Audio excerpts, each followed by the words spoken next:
What is your date of birth? 4/21/24. Okay, and where were you born? In Marksville, Louisiana. That's in the Voiles Parish, south of Alexandria. Okay. And did you grow up there? Yes, I did. Could you tell me a little bit about what it was like growing up there? Well, it's a small town. I knew almost everyone in town. I had close friends there, and I graduated there in 1941. And what about your parents? What did they do for a living? My father was an attorney, and my mother was a very best mother, very sensitive person.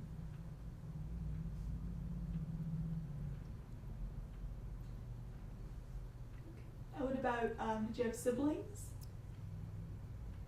Yes, I had a sister, a brother Bill, and a sister Manette. My memory clogs up at this point, but I know I had more than one sibling, more than two siblings. I'll remember as you ask me. Okay. Well,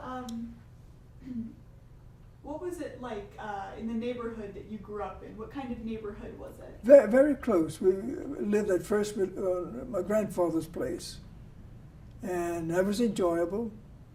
And we had many fruit trees. He was a believer in that. And I played as a kid up and down. I knew all the passageways around the city. I knew where to go. I used to go to the courthouse. And my father was in the courthouse. He was he was a representative, actually. But it was enjoyable. So I don't have any other childhood to contrast that. And I remember it very well. And how did the Great Depression affect your family? My family personally, of course my father was an attorney, so it didn't affect him that much. But my relatives, some who had money in the outfits, they were depressed. They were hit hard. In 1929, I remember my uncle Buddy said, when my ship comes home, I'll be better. His ship never came home. So that is a memorable moment that I remember from a relative. Could you notice the change in how your relatives were living? They were more living closer to the bone, as if you were. Nobody bought new cars. I remember the cars when I was a kid. They made so much noise. Smoke came out the back. Nowadays, you can hardly hear a car pass on this road. The technology has improved a heck of a lot. I was always interested in cars. Matter of fact, I've restored 1, 2, 3 cars. And they're not here, they're at my son's house across the lake. But I enjoyed doing that. It was a challenge. And to get parts for the cars, I used to go and swap meets with other friends. Used to go to Hershey, Pennsylvania, Fort Worth, Texas, a place in Arkansas. I forget the name. It was on top of a mountain. But that was a very enjoyable part of restoring cars, looking for parts, particular parts that would represent that car. Nice. And that was enjoyable. Well, let's talk a little bit about high school. When you were in school, did the teachers talk about what was happening in Europe and what was developing in the Pacific? When I was in high school, I was before I graduated in 41. So that was prior to all the upsetness that took place after that. Okay. And do you remember where you were and what you were doing when you heard about the attack on Pearl Harbor? Yes, I was walking on the French Quarter, and a young kid would say, extra, extra, extra, we were attacked and bombed and so forth. And that's the first I knew about it, 1941. It was on a Sunday. And what was your personal reaction? I was mad, I was angry that our ships were sunk and people were killed by a sneak attack. I was very angry. And you mentioned that you were working in the French Quarter. Walking. Oh, walking. Walking. I'm sorry. And what were your plans at that point for your life? I reviewed what I was, what I could do, and so forth, and I was going to join something. I was going to get back at him.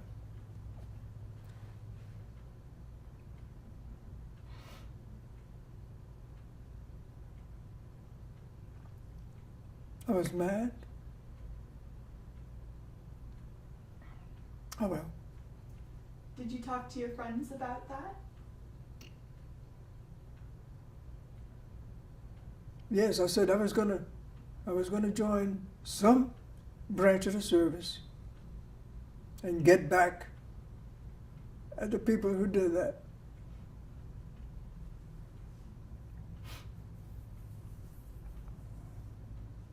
What did your parents think about your plan? My father approved it. My mother didn't, of course. But I think there was general approval that this is what I was going to do, one way or the other. I had, as a hobby, I had taken Morse code. So this gave me an insight on when I went in the service to be a radio operator, which is what I was. And how did you pick the Army?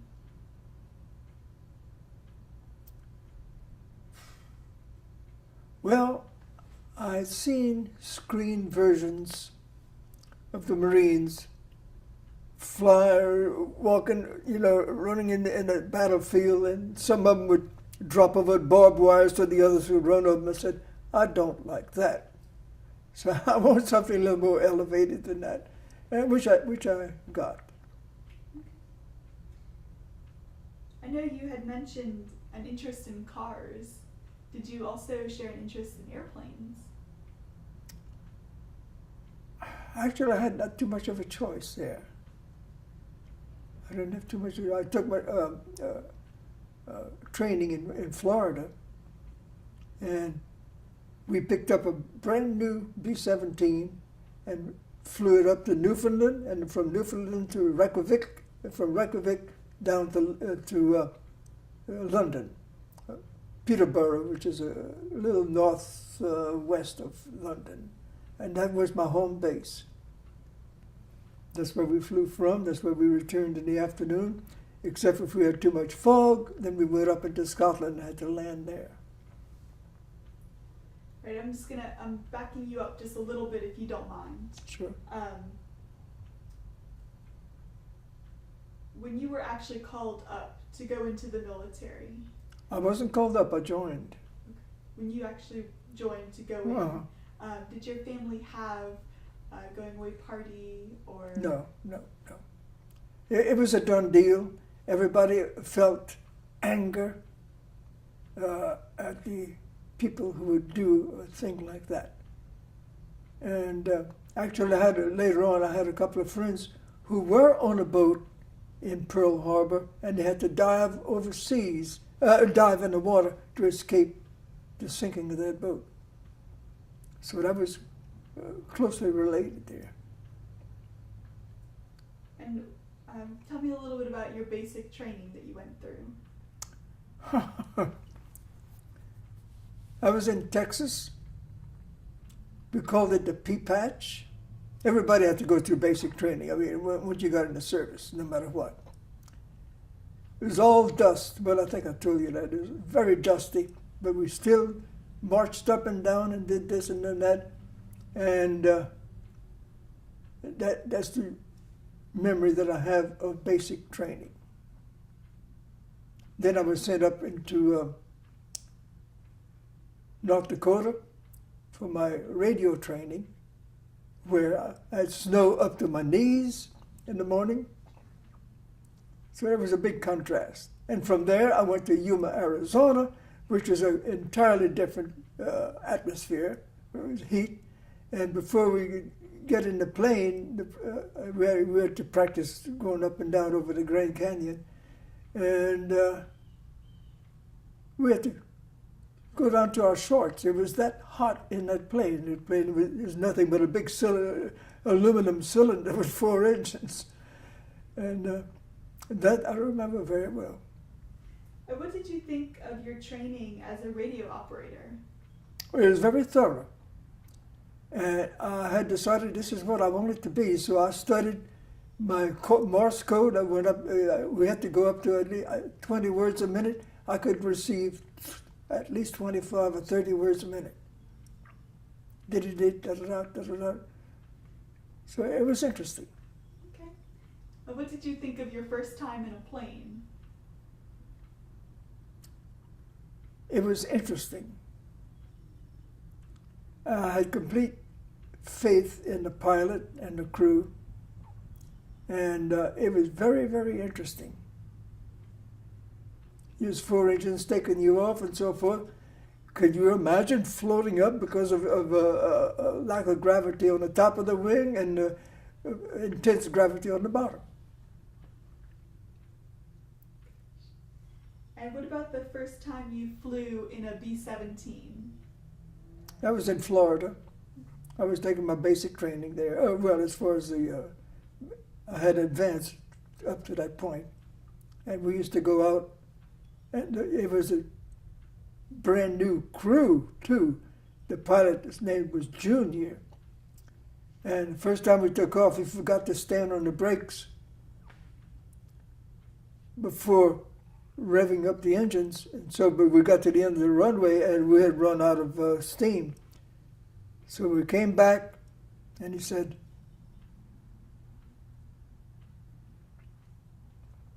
"That's the last time this is going to happen." And it was the last time it did happen. He was a good pilot. I trusted him completely. His name was Junior. I don't know. I think that was his. I'm not sure about the rest of his name. And the travel that you mentioned, going from Florida to England, how was that travel? Like,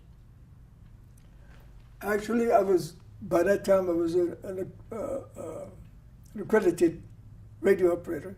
We took a plane, a brand new plane, flew to Newfoundland, went over to Reykjavik, came back in and landed in what's that country right next to England?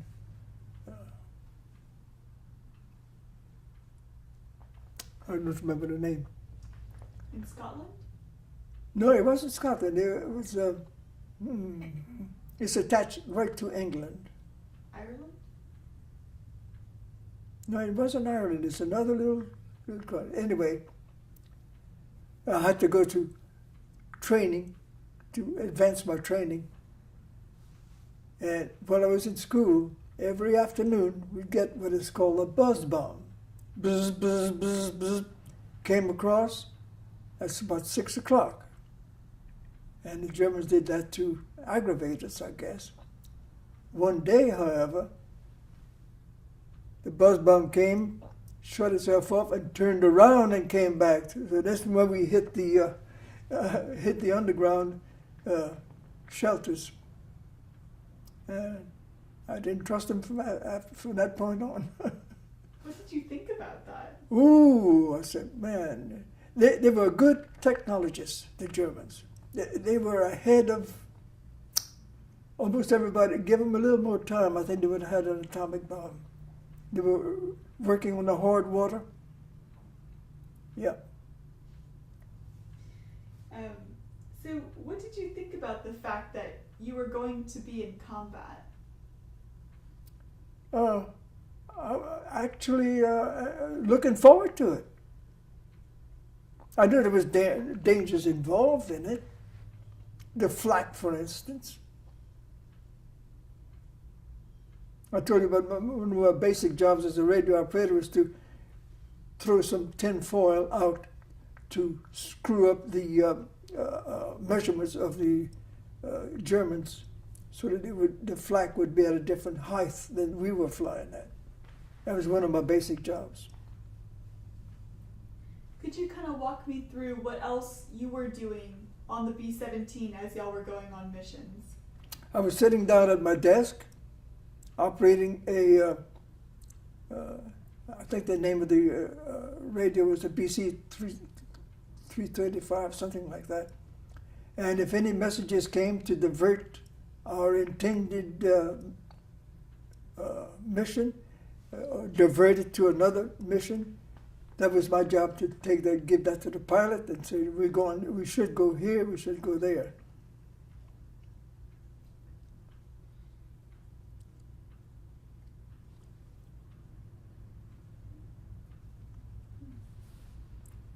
And what were your feelings on the fact that you were sent to Europe instead of the Pacific?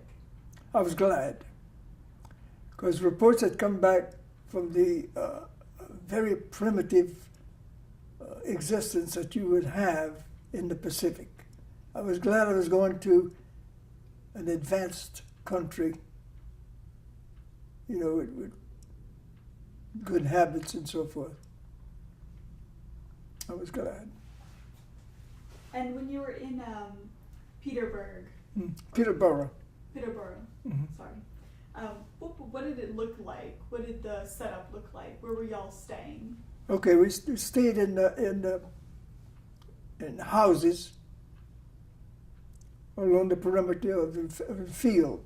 The field was nothing but a flat area of land that they put big pieces of metal so that we could land on. Actually, we could only make about 10 landings before it tore up the tires of the plane. But it was northwest of London, maybe about 20 miles, something like that. I remember coming home. I had gone to London on a leave, and coming home one night, and we were attacked by a plane. So I had to get out the taxi that I had taken and go in a ditch to keep from getting killed. It was a close encounter.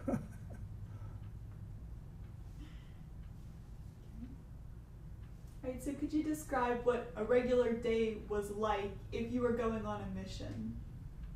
We'd get up at about 2 o'clock in the morning.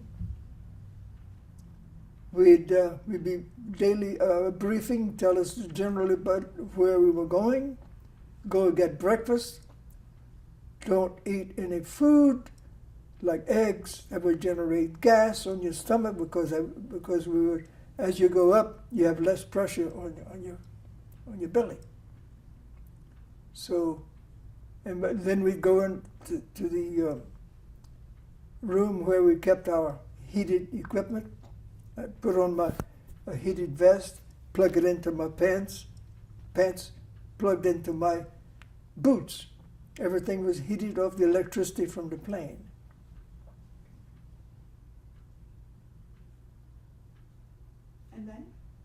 And then we took off. Well, I know that sometimes it was quite a process taking off. The bombs already were loaded during the night. It all depends what kind of mission we had. If it would be an ME, which is maximum effort, then all the planes would fly. And they had a certain amount of bombs. And we'd get that briefing in the morning, where we were going, and what we would do that day, how we would get there. If we went over the North Sea, they said, if you got shot down, you had 5 minutes to live because the water was so cold. So we went with that in mind and said, please don't get shot down over the North Sea. And we flew in groups. When the lead plane opened its bomb bays, we opened our bomb bays. When they dropped their bombs, we dropped our bombs. And as simple as that. Look out for the flak, be aware of it, but not a thing you could do about it. What was it like the first time that you were on a mission and you were the plane was hit by flak? Actually, I guess I wasn't aware of it until we came back down and I looked at the big tail. The B-17s had a huge tail. And I could see holes in the tail. I said, good Lord. And, however, none of myself and my crew, anyone was ever hurt by this flak. But it was frightening.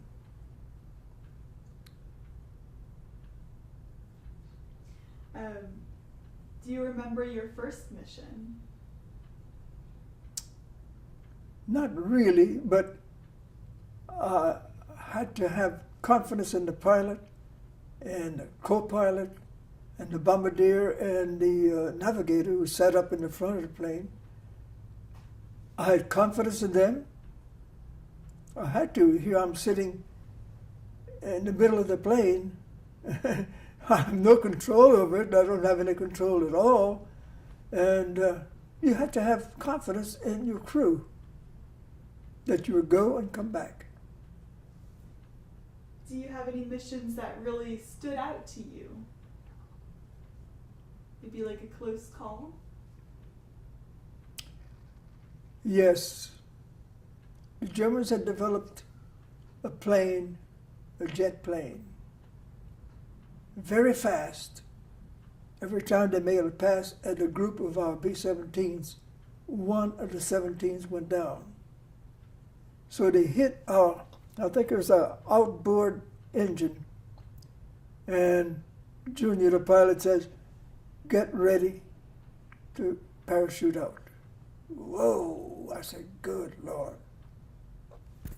I attached my parachute on my chest, and actually he recovered, the right engine recovered, and I didn't have to jump out.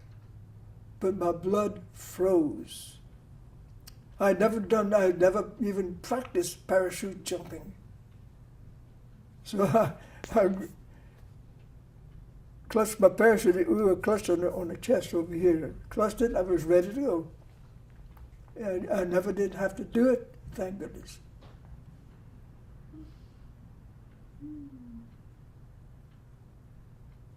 If you did have to bail out, were there instructions that you had memorized? Well, I was given, we had suits, similar material like this, with pockets, maps of Germany, silk maps in case we went down and crashed and tried to get away to England. And we were not given guns, though. If the Germans caught you with a gun, they shot you, because you were considered a spy. So they had very strict instructions. I wish I had kept some of those maps. They were printed on silk, and we had pockets on the knees, but no guns. No guns, because you're a dead dog if they catch you. About how long were these missions that you went on? How long would you be in the plane? Let's say we take off at, let's say 7:30, 8 o'clock. We'd come back. I would say maybe 8 or 10 hours. It depended on the fuel supply of the plane. I don't think it couldn't have been any longer than that. Sometimes we come back to London, pass over the White Cliffs of Dover, and there was so much fog at our field, we had to go up into Scotland to land. Still with our heated suits, boots, and shirt. And we'd land at the field there, and of course we liked the beer, so we drank quite a bit of that beer.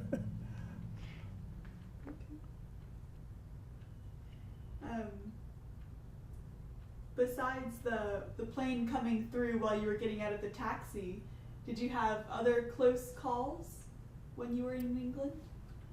No, no. That was the closest I can remember. I jumped out of that taxi and got in a ditch. I don't remember if they shot, bullets came around. I don't think it was that close. But that's about the closest encounter I had. And were y'all close to the other crews? We knew each other very well.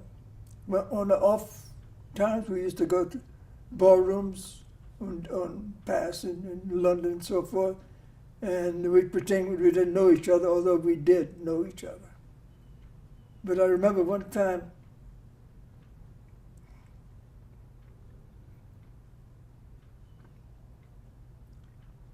one of my friend's planes blew up for some reason. I don't know, but I lost them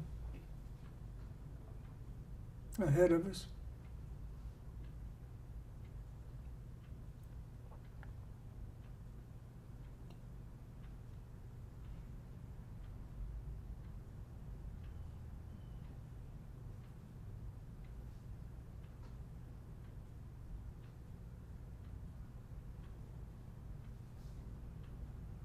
And what would y'all do for the